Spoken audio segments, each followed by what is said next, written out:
Así es, Mara, en este momento estamos a 74 kilómetros de Tel Aviv, la capital israelí, y a solo 4 kilómetros de Gaza. Detrás mío pueden ver las luces de la franja de Gaza y es como decías, hoy pudimos observar desde la mañana el movimiento de las tropas israelíes que se están replegando hacia este territorio después de la ofensiva militar de 22 días sobre la franja de Gaza. Se están instalando diferentes campamentos en la zona este, en la frontera este entre la franja de Gaza e Israel, y pudimos ver mucho movimiento también en las rutas de tanques, vehículos de combate, de jeeps que se están movilizando, pero de alguna manera también el acceso a estos campamentos se está haciendo dificultoso para la prensa porque hay checkpoints policiales que no permiten que uno pueda filmar o tener acceso a estos campamentos, que sí Telesur pudo tener imágenes de este repliegue militar.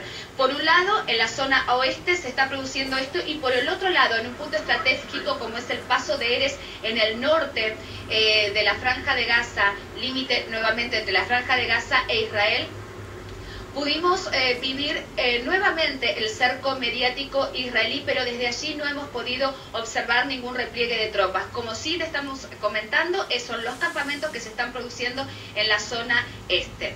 Precisamente ese punto es clave, Karen, y bien vale la pena destacarlo ahora, la continuación de ese cerco mediático al cual hace referencia. En el Paso Erez, en la frontera con Israel y Gaza, se hizo una selección para el ingreso a la franja.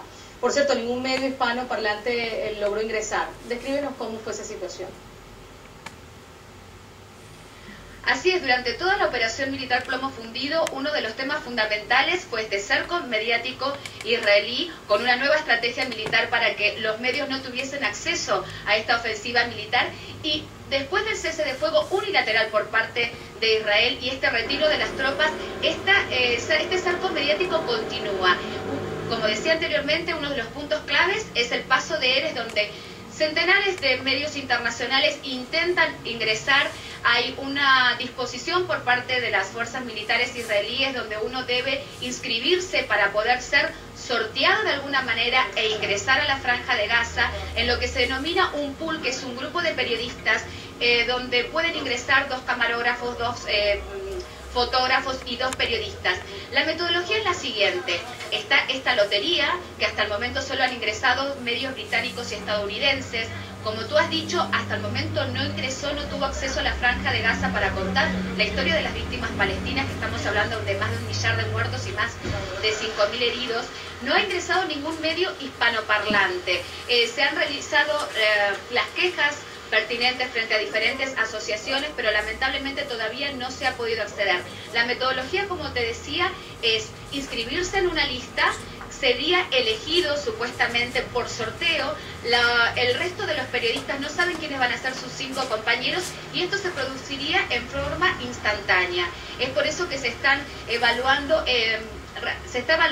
realizar el ingreso a la franja de Gaza, precisamente para contar la historia y la historia de las víctimas por otros caminos. Pero este cerco militar continúa.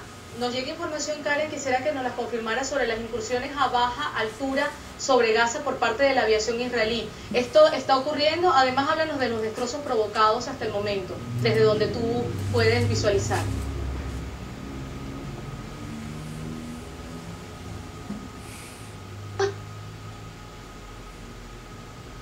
Ya terminó. Estamos hablando de una operación militar que ya está concluida con este cese de fuego unilateral por parte de Israel, aunque la canciller israelí Tzipi Livni ha dicho que están en condiciones de realizar otra campaña, porque los acuerdos no deben de ser con Hamas, sino contra Hamas. Por lo tanto, lo que está evaluando la diplomacia es que de todas maneras este cese de fuego o esta tregua tiene un grado de vulnerabilidad o de debilidad muy grande. Pero ahora vienen las consecuencias de la guerra. Estamos hablando de una pérdida de infraestructura de más de 1.400 millones de dólares en una franja de Gaza que ya era sumamente castigada. Después del bloqueo de 18 meses por parte de Israel, se hablaba que la franja de Gaza había retrocedido en 4 décadas. Después de esta ofensiva, y más allá de las gravísimas violaciones a los derechos humanos de los que se sigue hablando de hoy, la utilización de fósforo blanco, de armas experimentales como el DIME, tenemos que recordar que fueron atacados hospitales como la Clínica de Cáritas, el Hospital Europa de Gaza, el Hospital Al-Quds, el Hospital Al-Shifa. Hay centros sanitarios, de 56 centros sanitarios, solamente están funcionando 24. En el día de hoy, hablando del Paso de Ares y con la gravedad de la crisis humanitaria que se va acrecentando día a día, Mara, porque aunque el conflicto haya terminado, como decía anteriormente, las secuelas físicas y psicológicas en los niños y en los adultos, tal como lo han denunciado todos los organismos humanitarios, son gravísimas. En el día de hoy, a través de la intermediación de la embajada italiana, solamente salieron por el Paso de Ares un contingente de niños heridos que serían tratados por el gobierno italiano. Y en el día de ayer solo pudieron ingresar 2 médicos de Médicos Sin Fronteras. Por eso, la culminación de esta ofensiva militar no significa que la crisis humanitaria no haya terminado, sino que esta crisis humanitaria se va a profundizar aún más.